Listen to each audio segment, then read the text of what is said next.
Amis Scorpion, ravi de vous retrouver pour vos énergies pour ce mois de décembre 2025. On va aller regarder les énergies générales, financières et sentimentales, mais on commence déjà avec la carte émotionnelle que j'ai eue pour vous sur ce mois de décembre. J'ai eu la nostalgie. Alors ça me surprend pas trop, parce que souvent au moment des fêtes, voilà, on peut se souvenir des personnes qui ne sont plus là, qui nous manquent. On peut effectivement ressentir de la mélancolie, ressentir des émotions comme ça. Donc c'est pas une carte qui me surprend en fait d'avoir la nostalgie au moment des périodes des fêtes. Allez, on va regarder ce que ça nous dit sur les énergies générales. C'est parti.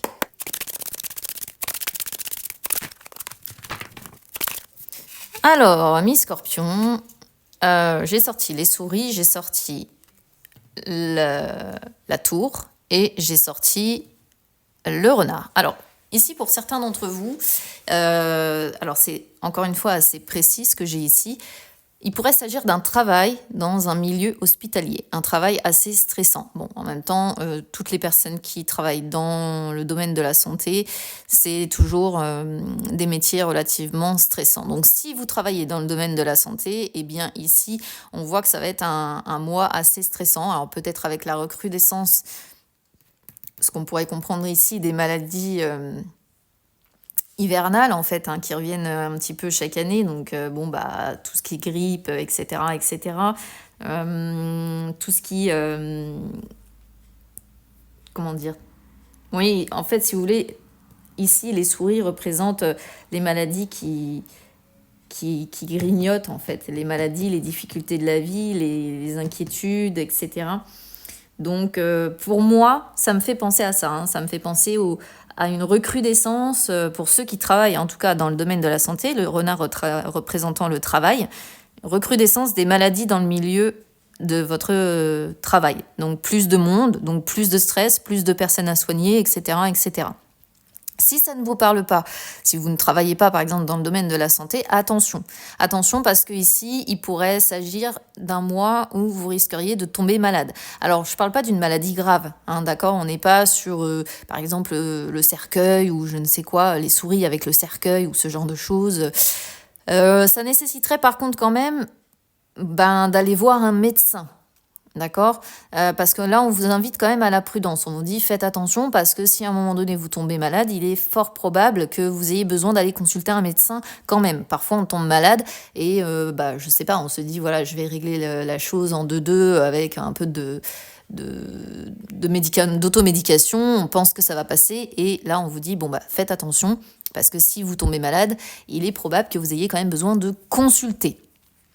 J'ai quand même des coupes pour le mois de décembre sur certains signes. C'est tellement précis que je ne peux même pas interpréter autrement, en fait. Voilà.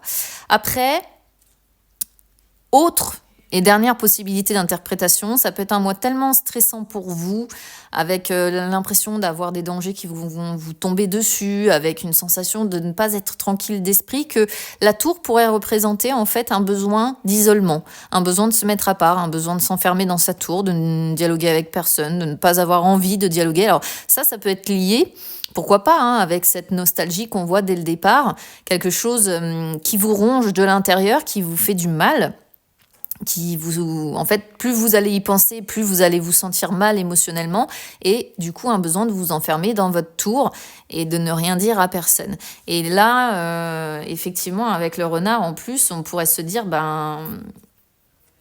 le renard pourrait montrer qu'on fait attention à tout, on se méfie de tout le monde, on a peur des autres aussi, on a peur des personnes hypocrites, des personnes de mauvaise foi, on a peur peut-être de se confier parce qu'on ne fait pas confiance, on sait qu'il y a des personnes qui peuvent aller tout simplement raconter ce qu'on va leur avoir confié, d'où aussi la tour, la possibilité de la tour, la possibilité de l'isolement. Donc vous prenez vraiment selon comment ça résonne avec votre vécu, ça peut ne pas vous parler du tout aussi.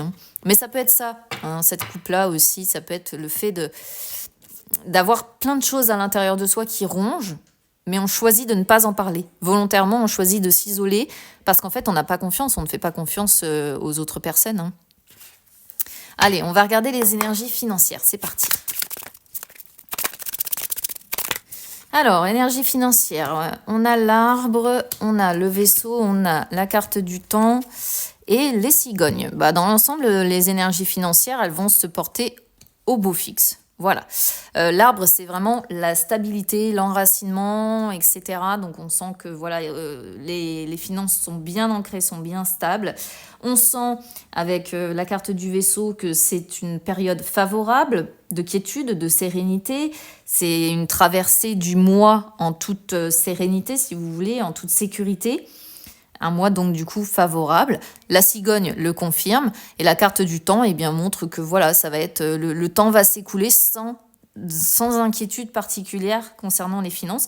Après, si vous avez eu des difficultés financières, ici, les cigognes pourraient représenter justement le changement important, le changement positif. Par contre, celle-ci, elle est vraiment annonciatrice d'un changement important, mais un changement positif, ok, une belle amélioration.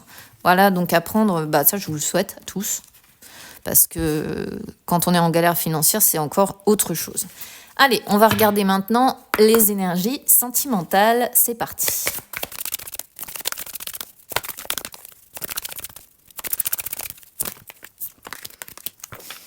Alors ici, relations discrètes, secrètes, dépendance affective, la rupture sur les énergies sentimentales. C'est pas terrible. Qu'est-ce que j'ai derrière? Et j'ai juste une personne, donc ça peut vous représenter. Ça peut représenter la personne avec qui il y a une rupture. Alors, bon, si vous êtes célibataire, la rupture confirme simplement votre célibat. D'accord. Ce qu'on voit dans le courant du mois de décembre ici pour les célibataires, c'est que si à un moment donné, vous faites une nouvelle rencontre, eh bien, comme on le voyait dès le départ, en fait, avec la tour, vous n'en parlez pas. Vous gardez ça pour vous, vous n'en parlez pas à votre entourage parce que vous avez conscience que vous avez certaines problématiques de dépendance affective lorsque vous rentrez dans une relation. Et du coup, peut-être que vous ne voulez pas subir de serments, de personnes qui vont vous dire oui, mais t'as déjà fait comme ci, t'as déjà fait comme ça s'est passé comme ci, ça s'est passé comme ça. Et vous voyez bien le tableau. Donc, je pense quand même que pour les célibataires, c'est pas un mois... Décembre ne sera pas un mois favorable aux rencontres, mais en même temps, c'est un mois plutôt favorable aux fêtes et à la famille. Donc, c'est vrai que bien souvent, on n'est pas forcément axé à fond sur les rencontres. La fatigue aussi, avec les souris, la fatigue est très présente généralement puisqu'on rentre dans l'hiver. Donc, c'est vrai Là, pour les célibataires, je ne vais pas vous mentir, je ne vous sors pas une rencontre dans le courant du mois. Par contre, il y a une évolution personnelle qui se fait, une évolution qui vous appartient, et où vous vous dites, voilà, si à un moment donné, je rencontre quelqu'un, je garderai ça pour moi, je n'en parlerai pas, parce que vous avez conscience quand même d'être encore dans des schémas de répétition, de dépendance affective qu'il faut que vous arriviez à gérer et à traiter. Si vous êtes en couple... Alors, si vous êtes en couple, je pense qu'il y a une période difficile que vous traversez. Mais en fait, vous n'allez en parler effectivement à personne. Alors, la rupture, attention, quand je dis rupture sur les couples, c'est pas forcément une rupture définitive. D'accord ? Encore une fois, j'ai pas sorti le cercueil au départ, j'ai pas sorti ce genre de carte. La rupture, ça peut être rupture de communication, ça peut être rupture de l'entente, ça peut être rupture de... Voilà, une période tout simplement où on s'éloigne. Mais vous n'allez en parler à personne. Ok, vous allez garder ces difficultés-là pour vous. Et pour le moment, on sent que de toute façon, vous restez avec votre partenaire parce que y a des habitudes qui se sont installées. Et quoi qu'il en soit, vous avez un lien quand même l'un et l'autre, encore une fois, où il y a une forme de dépendance affective qui demeure. Mais pour moi, c'est surtout le fait de ne pas parler des difficultés relationnelles. Voilà ce que je peux vous dire. Je vous souhaite quand même de belles fêtes et on se retrouve très vite. À bientôt.